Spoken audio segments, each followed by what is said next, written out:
Chapter number 2 diversity in society. देखिए diversity का मतलब क्या होता है, डिफरेंसेस। जैसे हमारे देश में कई धर्मों के लोग रहते हैं, उनकी भाषाएं अलग है, उनके धर्म अलग है, उनकी पूजा करने का तरीका अलग है, वो अपने अपने त्यौहार अपने तरीके से मनाते हैं। तो ये सारी चीज़ें क्या है, डाइवर्सिटी है। तो इसमें हम क्या क्या पढ़ने वाले हैं आप पहले वो समझ लीजिए। देखिए 2.1 में हम पढ़ेंगे डाइवर्सिटी इज आवर स्ट्रेंथ, 2.2 में पढ़ेंगे द प्रिंसिपल ऑफ सेक्युलरिज्म, 2.3 में पढ़ेंगे the contribution of society to our development and 2.4 में पढ़ेंगे रेगुलेशन ऑफ सोसाइटी। तो चलिए हम इंट्रोडक्शन पार्ट से स्टार्ट करते हैं। ये देखिए यहाँ पे इंट्रो क्या दिया है, there are many languages, religions, culture, customs and traditions in Indian society. मतलब इंडियन सोसाइटी में कई सारे भाषाएं हैं, धर्म है, कल्चर है, कस्टम है और ट्रेडिशंस है। और यही डाइवर्सिटी क्या है, हमारे रिच कल्चर का मार्क है। और देखिए हम अलग अलग भाषाएं बोलने वाले लोगों के बीच में रहते हैं, जैसे कि मराठी हो गया, कन्नड़ा हो गया, तेलुगु, बंगाली, हिंदी, गुजराती, उर्दू। और जो ये लोग हैं वो अपने अपने त्यौहार अपने अपने तरीके से मनाते हैं, और जो उनके पूजा करने का तरीका होता है वो भी अलग अलग होता है। और इन डिफरेंट कम्युनिटीज़ के साथ हम कई सालों से एक साथ रहते हैं, जिसकी वजह से फीलिंग ऑफ वननेस मतलब एकता की भावना निर्मित हो गई है। This feeling of oneness leads to unity in Indian society. और ये जो फीलिंग ऑफ वननेस है वह इंडियन सोसाइटी के यूनिटी मतलब एकता को दर्शाता है, एकता को दिखाता है। अब चलिए हम 2.1 डाइवर्सिटी इज आवर स्ट्रेंथ। मतलब डाइवर्सिटी हमारी शक्ति है।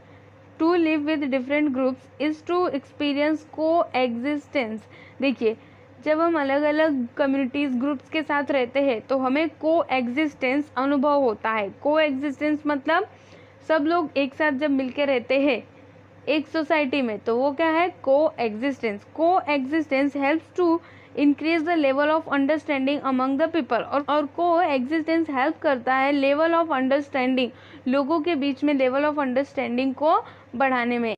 It acquaints us with each other's traditions, customs and ways of life. और ये हमें हेल्प करता है दूसरे लोगों के ट्रेडिशन, कस्टम्स और वेज ऑफ लाइफ को जानने में। We learn to respect each others way of life. और हम जो दूसरों की वे ऑफ लाइफ है उसका रिस्पेक्ट करना भी सीखते हैं। We even adopt certain tradition from others. और हम कुछ ट्रेडिशंस को भी अडॉप्ट कर लेते हैं दूसरों से, मतलब उसको अपना लेते हैं। This helps to increase the feeling of unity in the society. जो इंडियन सोसाइटी में यूनिटी है इसको इंक्रीज करने में ये हेल्प करता है।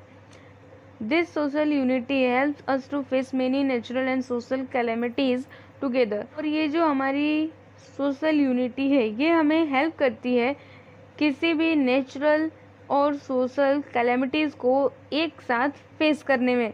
मतलब जो कैलेमिटीज़ है चाहे वो नेचुरल या फिर सोशल, उसका सामना हम एक साथ मिलकर कर सकते हैं। फिर 2.2 the principle of secularism. Secularism का हिंदी में मीनिंग होता है धर्मनिरपेक्ष, मतलब धर्म के आधार पर किसी के साथ भेदभाव ना करना। देखिए इसमें क्या दिया है, Indian society consists of people following different religions. Indian society किससे बनी है, कई धर्मों के लोगों से बनी हुई है। Our constitution has made important provision. देखिए हमारे कॉन्स्टिट्यूशन ने कुछ इम्पोर्टेंट प्रोविज़न बनाए हैं। कॉन्स्टिट्यूशन मतलब संविधान। क्या बनाए हैं, देखिए to ensure that all religious communities will have the freedom to worship according to their faith and to help develop a feeling of mutual understanding। मतलब सभी धर्मों के लोग अपने अपने हिसाब से पूजा पाठ कर सकते हैं। इससे क्या होता है, जो म्यूचुअल अंडरस्टैंडिंग है वो बढ़ता है। India is an important secular nation of the world. और इंडिया एक इम्पोर्टेंट धर्मनिरपेक्ष राष्ट्र है। We have great linguistic and religious diversity in our country. और हमारे कंट्री में बहुत ही ज़्यादा लिंग्विस्टिक मतलब भाषाई और रिलीजियस मतलब धार्मिक डाइवर्सिटी है। In order to preserve this diversity in a sound and healthy manner we have accepted the principle of secularism. और देखिए ये जो डाइवर्सिटी है इसको हेल्दी रखने के लिए हमने प्रिंसिपल ऑफ सेक्युलरिज्म इसको एक्सेप्ट किया है। अकॉर्डिंगली मतलब इसके अनुसार क्या क्या है, देखिए no religion is recognised as a religion of our country. देखिए प्रशासन द्वारा किसी भी एक धर्म को मान्यता नहीं दी गई है। Every person has a freedom of worship as per their religion और the religion of their choice. और हर एक व्यक्ति को अपने धर्म के अनुसार पूजा अर्चना करने की पूरी स्वतंत्रता है, मतलब पूरी आज़ादी है, उस पर कोई दबाव नहीं है। There can be no discrimination among people on the basis of their religion.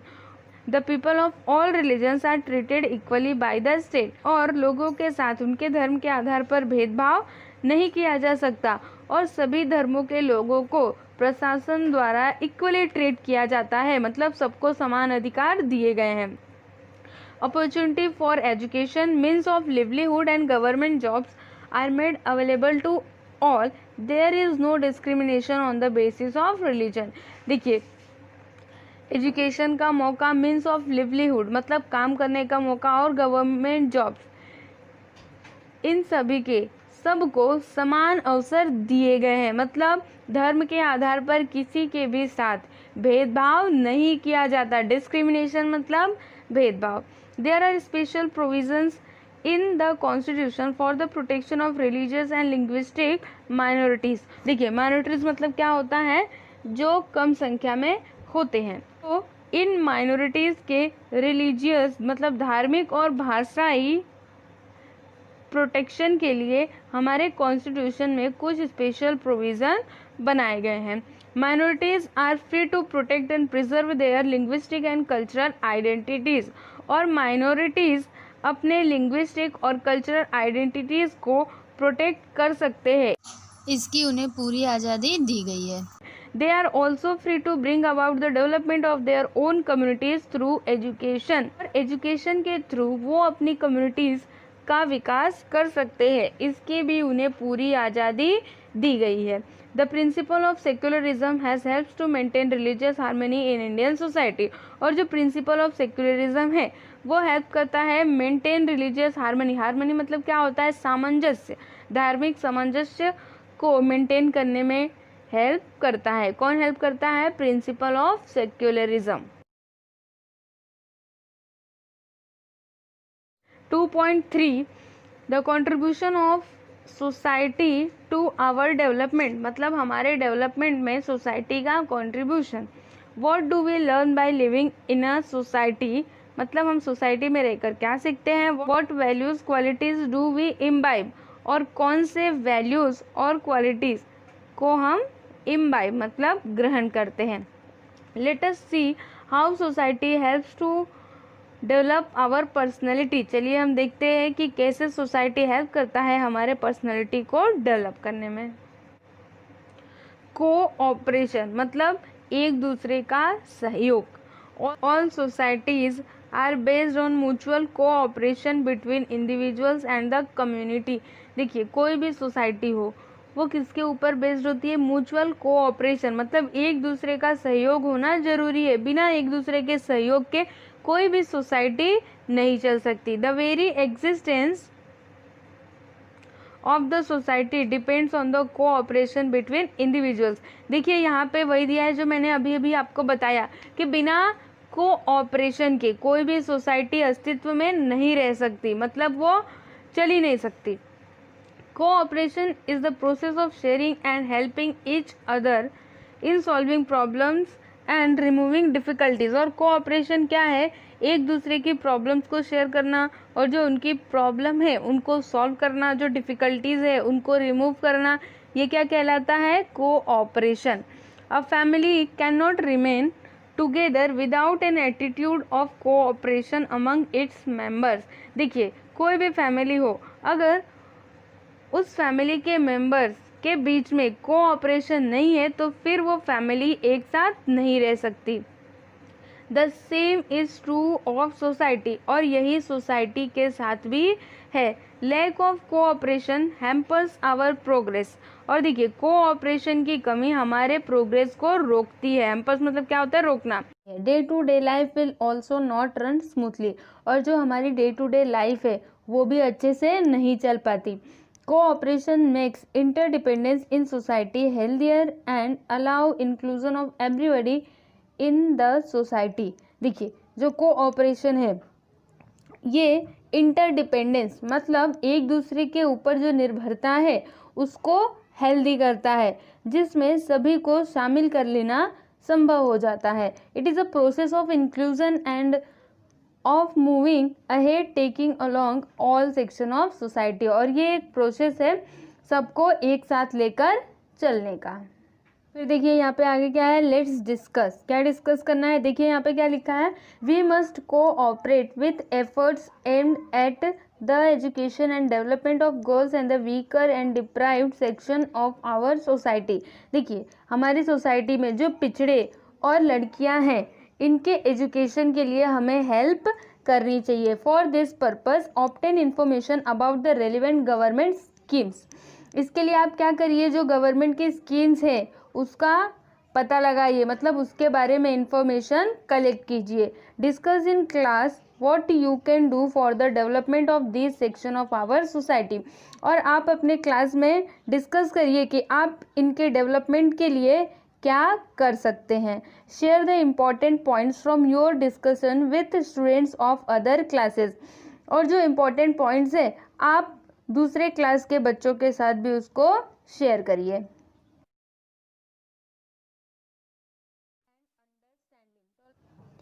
Tolerance and understanding. देखिए टॉलरेंस मतलब क्या होता है, सहनशीलता, और अंडरस्टैंडिंग मतलब क्या होता है, सामंजस्य। देखिए यहाँ पे क्या लिखा है, just as there is cooperation in the society so also at times there can be differences of opinion, disputes and conflicts. देखिए जैसे सोसाइटी में कोऑपरेशन होता है वैसे ही कभी कभी सोसाइटी में विवाद और संघर्ष भी होते हैं, मतलब झगड़े होते हैं। वैसे झगड़ा नहीं होता है, मतलब लोगों के विचार अलग हो जाते हैं, मतलब वो कुछ और सोचते हैं दूसरे कुछ और सोचते हैं, जिससे क्या होता है, मतभेद हो जाते हैं। Disputes and conflicts arise when there is lack of agreement in the opinions, ideas and views of the people. देखिए डिस्प्यूट्स और कॉन्फ्लिक्ट्स कब अराइज होते हैं, जब लोगों के जो ओपिनियंस है वो अलग अलग रहते हैं, आइडियाज़ अलग अलग रहते हैं, उनके व्यूज़ अलग रहते हैं। इसकी वजह से सोसाइटी में क्या होता है, डिस्प्यूट्स और कॉन्फ्लिक्ट्स होता है। प्रेजुडाइसेस और misconceptions about each other can also lead to conflicts. देखिए मिसकंसेप्शन की वजह से भी कॉन्फ्लिक्ट्स हो सकते हैं। देखिए फिर आगे क्या दिया है, however it is in nobody's interest to keep a conflict going for a long time, और यह किसी के लिए भी अच्छा नहीं है कि कॉन्फ्लिक्ट ज़्यादा समय तक चले। People find a way to resolve conflict through compromise and understanding, और लोगों को कॉन्फ्लिक्ट्स को जल्द से जल्द रिजॉल्व करने की कोशिश करनी चाहिए थ्रू कंप्रोमाइज और understanding. These conflicts can end if people make efforts to understand each other and show a spirit of tolerance. और देखिए जो कॉन्फ्लिक्ट्स है वो ख़त्म हो सकता है, कब ख़त्म होगा, जब लोग एक दूसरे को समझें और अपनी सहनशीलता को दिखाएं, तब जो कॉन्फ्लिक्ट्स है वो ख़त्म हो सकता है। देखिए इसको हम एक एग्जांपल के थ्रू समझ सकते हैं। जैसे सपोज करिए कि दो लोग हैं और जो पहला वाला है वो कुछ और बोल रहा है और दूसरा वाला कुछ और बोल रहा है, तो कॉम्प्रोमाइज़ करके, मतलब जो पहला वाला बोल रहा है या तो दूसरा वाला उसकी बात मान ले या फिर जो पहला वाला है वो दूसरे वाले की बात मान ले, तब तो जो कॉन्फ्लिक्ट है वो ख़त्म हो सकता है। लेकिन अगर दोनों ही कॉम्प्रोमाइज़ नहीं करेंगे, एक दूसरे को नहीं समझेंगे, तो फिर वो कॉन्फ्लिक्ट कभी ख़त्म होने वाला नहीं है। तो ऐसे ही सोसाइटी में भी होता है कि लोगों को एक दूसरे की जो भी आइडियाज़ है, ओपिनियंस है, उसको समझे और कॉम्प्रोमाइज़ करे और फिर जो भी कॉन्फ्लिक्ट्स है उसको ख़त्म करे। फिर देखिए यहाँ पे आगे क्या है, an understanding attitude leads to a lot of new learning. और देखिए जो अंडरस्टैंडिंग का एटीट्यूड है ना, इसकी वजह से हम कई सारी नई नई चीज़ें सीखते हैं। वी एक्सेप्ट न्यू आइडियाज़, और हम नए नए आइडियाज़ को एक्सेप्ट करते हैं। This helps to further enrich our social life, और ये हमें आगे हमारी सोशल लाइफ में हेल्प करता है, मतलब हमारी जो सोशल लाइफ है उसको और अच्छा करने में हेल्प करता है। वी बिकम मोर टॉलरेंट, और हम और भी ज़्यादा सहनशील हो जाते हैं। Society provides us an opportunity to learn this simple method of maintaining wellbeing and peace in society, और सोसाइटी हमें मौका देता है, क्या मौका देता है? To learn this simple method, मतलब इस सिंपल मेथड को सीखने का, कि कैसे सोसाइटी में शांति मेंटेन करके रखना है। Can you do it? देखिए, आप भी कहीं ना कहीं कॉम्प्रोमाइज़ तो करते होंगे, तो यहाँ पे आपके कुछ एक्सपीरियंस दिए हुए हैं, तो चलिए हम इसे पढ़ते हैं। देखिए यहाँ पे ए में क्या दिया है? The hall is packed full of students, you see a person standing, you move over a little on your bench to make room for the person. एक हॉल है जो पूरा भरा हुआ है, तभी आपने एक पर्सन को खड़े हुए देखा, तब आपने क्या किया? अपनी बेंच पे थोड़ा खिसके और उस आदमी को बैठने के लिए जगह दिया, तो ये क्या है? कॉम्प्रोमाइज़ ही है। फिर बी में क्या है? You want a cycle with gears. देखिए, आपको गियर वाली साइकिल चाहिए, but your parents have to pay your sisters school fees, लेकिन आपके पेरेंट्स को आपके सिस्टर के स्कूल का फीस भी भरना है। You give up your demand, आपने अपनी जिद छोड़ दी। मतलब क्या है इसका? देखिए, आपको साइकिल चाहिए गियर वाली, लेकिन आपकी दीदी का स्कूल का फीस भी भरना है, तब आपने क्या किया? आपने अपनी जिद छोड़ दी कि मुझे अभी गियर वाली साइकिल नहीं चाहिए। फिर सी में क्या है? Your family was able to sort out a dispute with the neighbours over the boundary of the field without going to the court. Your neighbour Sopan is now a good friend of yours. देखिए, आपके पड़ोसी के साथ जो खेत की boundary को लेकर झगड़ा चल रहा था, उसको आपने कोर्ट में न ले जाकर आपस में ही सॉल्व कर लिया, और अब आपका पड़ोसी सोपान वो क्या है? आपका एक अच्छा फ्रेंड है। An opportunity to perform different roles, मतलब डिफरेंट रोल्स निभाने का मौका। अपॉर्चुनिटी मतलब क्या होता है? मौका या फिर अवसर। देखिए यहाँ पे क्या लिखा है? In society we play different roles, मतलब सोसाइटी में हम अलग अलग रोल्स निभाते हैं। Each individual has several roles and the responsibilities and duties of every role are well defined. देखिए, एक ही व्यक्ति मतलब एक ही इंसान कई सारे रोल्स को निभाता है, जिसमें उसकी कुछ रिस्पॉन्सिबिलिटीज़ और उसके कुछ ड्यूटीज़ भी होते हैं। While playing this roles at home and outside we form bonds with many people, however changes may occur in the parts we play. देखिए, घर या घर से बाहर ये जो डिफरेंट रोल्स है, इनमें चेंजेस होते रहते हैं। ट्राई दिस, क्या ट्राई करना है? देखिए, look at the picture on the next page, मतलब नेक्स्ट पेज पे यहाँ पे देखिए पिक्चर दिया हुआ है, आपको उसे देखना है, और फिर spot the picture that clearly defines your role today, और आप उस पिक्चर को स्पॉट करिए जो आपके रोल टुडे मतलब आज के रोल को दिखाए। Discuss the new roles that you will have to carry out after 20 years, और 20 साल के बाद आप कौन से रोल्स को प्ले करेंगे, आप उसके बारे में भी डिस्कस करिए। ये देखिए यहाँ पे दिया हुआ है, तो ये आप खुद से कीजिए कि अभी आप किस रोल में हैं और आफ्टर 20 ईयर्स आप किस रोल को प्ले करेंगे। अब हम पढ़ेंगे यहाँ पे 2.4 रेगुलेशन ऑफ सोसाइटी, मतलब सोसाइटी के नियम, रूल्स एंड रेगुलेशंस। देखिए यहाँ पे क्या दिया है? In order that society function smoothly some rules are required. देखिए, जो सोसाइटी का फंक्शन है वो डे टू डे अच्छे से चलता रहे, स्मूथली चलता रहे, इसलिए रूल्स की ज़रूरत होती है। इन एंशिएंट टाइम्स, मतलब पुराने समय में क्या होता था? Society was mostly regulated with the help of traditions. जो सोसाइटी का रेगुलेशंस था वो कैसे बनाया जाता था? With the help of traditions. But in modern times, लेकिन इस मॉडर्न टाइम में क्या होता है? अलॉन्ग विथ ट्रेडिशंस, मतलब ट्रेडिशंस के साथ साथ लॉज आर नीडेड, कानून की हेल्प से भी रेगुलेशंस बनाए जाते हैं। Law is different from traditions and customs. देखिए जो लॉ है मतलब कानून है वो अलग है, किससे अलग है? ट्रेडिशंस और कस्टम से। The regulation of society through laws and traditions is carried out by different organisations and institutions. और देखिए जो सोसाइटी के रेगुलेशंस है वो डिफरेंट ऑर्गेनाइजेशंस और इंस्टीट्यूशंस द्वारा बनाए जाते हैं थ्रू लॉज एंड ट्रेडिशंस।